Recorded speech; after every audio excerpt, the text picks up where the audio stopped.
Hello అండి, నమస్తే. Welcome back to my channel. So ఈ వీడియో వచ్చేసి ఈరోజు కుకింగ్ వీడియో అండి. ఈ వీడియోలో నేను కరివేపాకు మునగాకు పొడి అయితే ప్రిపేర్ చేసి చూపిస్తాను అనమాట. నేను ఇంట్లో ఎలా చేసుకుంటున్నానో అలా అయితే వీడియోలో ఉంటుంది.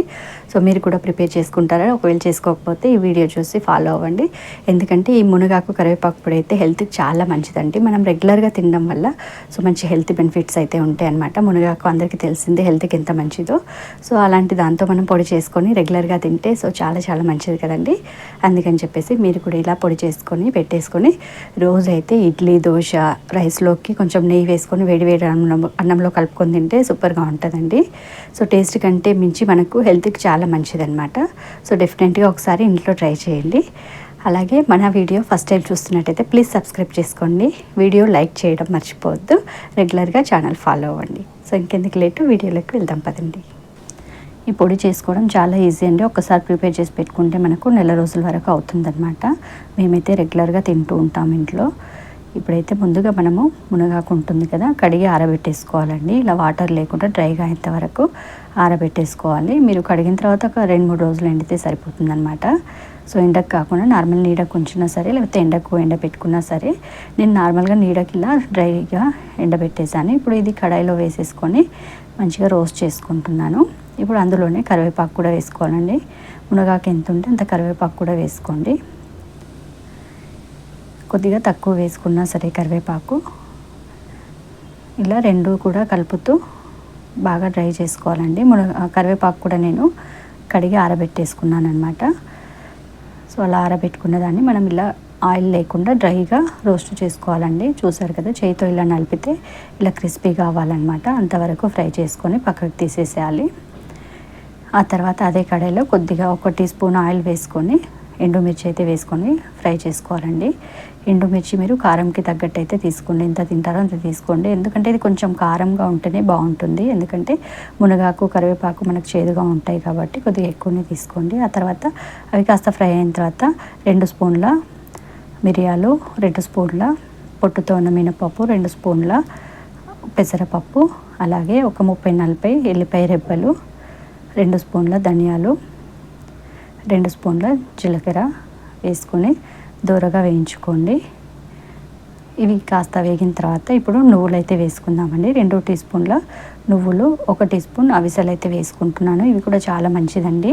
నువ్వులు కానీ అవిసెలు కానీ హెల్త్కి చాలా మంచిది. పొట్టుతో ఉన్న పప్పు కూడా హెల్త్కి చాలా మంచిది కాబట్టి అవన్నీ వేసుకొని నేను ఇలా ఫ్రై చేసుకుంటాను. ఆ తర్వాత లాస్ట్లో సరిపడా రాళ్ళ ఉప్పు అయితే వేసుకోండి. క్రిస్టల్ సాల్ట్ వేసుకున్నాను అనమాట. ఇక్కడ నేను సరిపడా క్రిస్టల్ సాల్ట్ వేసుకొని మిక్సీ పట్టుకోవాలి.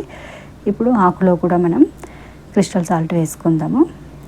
సో ఈ రాళ్ళ ఉప్పు వేయడం వల్ల మనకు పొడి అనేది మంచిగా అవుతుందండి. ఉప్పు కూడా దాంతోపాటు నలిగిపోతుంది. ఇప్పుడు ఆకు అనేది సపరేట్గా మిక్సీ పట్టుకోవాలి. ఆ తర్వాత ఈ మిరపకాయలు ఇవన్నీ ఉన్నాయి కదా, ఇవి సపరేట్గా మిక్సీ పట్టుకొని ఆ తర్వాత మళ్ళీ ఒకసారి కలిపి మిక్సీ పట్టేసుకుంటే సరిపోతుందండి. ఎందుకంటే రెండు ఒకసారి పట్టేసుకుంటే మనకు మిక్సీ అవ్వదన్నమాట.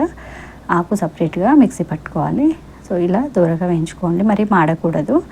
అలా ఇంతవరకు వేయించుకోండి. ఇప్పుడు చూసారు కదా, ఇక్కడ నేను ఆకు అనేది సపరేట్గా మిక్సీ పట్టేసుకున్నాను. సరిపడా సాల్ట్ కూడా ఆకులో వేసేసాను. ఇప్పుడు మిరపకాయలు కూడా మిక్సీ పట్టేసుకోవాలి. ఇవన్నీ కూడా మిక్సీ పట్టుకొని రెండు కలిపి ఒక దాంట్లో వేయాలండి. ఇప్పుడు అవి బాగా కలిపేసుకొని మళ్ళీ ఒకసారి మిక్సీ పట్టుకుంటే సరిపోతుంది. పొడి అనేది మంచిగా మిక్స్ అయిపోతుంది. సో చూసారు కదా, రెడీ అయిపోయింది. సో చాలా టేస్టీగా ఉంటుందండి. అండ్ ఇడ్లీకి, దోశకు, రైస్లోకి ఎందులోకైనా తినొచ్చు అనమాట. ఇలా పొడి పట్టుకున్న తర్వాత పొడి అనేది మనం వేడిగా ఉన్నప్పుడు పట్టుకోవద్దండి. అలానే చల్లగా అయిన తర్వాత కూడా పట్టుకోవద్దు అనమాట. నార్మల్గా గోరువెచ్చగా ఉన్నప్పుడు అయితే మిక్సీ పట్టుకోవాలి. మళ్ళీ చల్లారిన తర్వాత పట్టుకుంటే మనకు ముద్దలా అయిపోతుంది అనమాట. కొద్దిగా వేడి మీదనే మిక్సీ పట్టేసుకోవాలి. ఇప్పుడు ఇదంతా మిక్సీ పట్టేసుకున్న తర్వాత ఒక గాజు బాటిల్లో పెట్టుకొని ఉంచుకుంటే మనకు నెల 2 నెలలైనా సరే అసలు పాడవదండి. ఇలా నెలకు ఒకసారి ప్రిపేర్ చేసి పెట్టుకున్నా సరే సో మన ఆరోగ్యం కాపాడుకున్న వాళ్ళం అవుతాం అనమాట. మునగాకు అయితే చాలా చాలా మంచిదండి హెల్త్కి. కరివేపాకు అలాగే ఇందులో వేసిన ఇంగ్రీడియంట్స్ అన్నీ కూడా హెల్త్కి సంబంధించి చాలా మంచివి. సో ఇలా మీరు పొడి చేసుకొని రెగ్యులర్గా తినడానికైతే ట్రై చేయండి. మనం రెగ్యులర్గా టిఫిన్స్, ఇడ్లీ, దోశ, రైస్ ఎలాగో రెగ్యులర్గా తింటుంటాం కాబట్టి వేడి వేడి అన్నంలో ఒక 2-3 ముద్దల్లో ఇలా మునగాకు పొడి వేసుకొని నెయ్యి వేసుకొని తింటే చాలా మంచిదండి. అలాగే దోశ పైన వేసుకొని లేదంటే ఇడ్లీకి అంచుకు పెట్టుకొని తింటే కూడా చాలా మంచిది హెల్త్కి. సో టేస్ట్ గురించి ఆలోచించకుండా మీరు పొడి అయితే రోజు కొంచెం తినండి. సో మంచి హెల్త్ బెనిఫిట్స్ అయితే ఉంటాయన్నమాట. డైరెక్ట్గా మనం మునగాకు తినాలంటే తినలేం కదా, అలాంటి వాళ్ళకు పిల్లలకు ఇలా చేసి పెడితే మంచిదన్నమాట. మేమైతే మా ఇంట్లో రెగ్యులర్గా ఈ పొడి అనేది ఉంటుందండి. రెగ్యులర్గా మేము దోశలకు అలాగే రైస్లో తింటూ ఉంటామన్నమాట.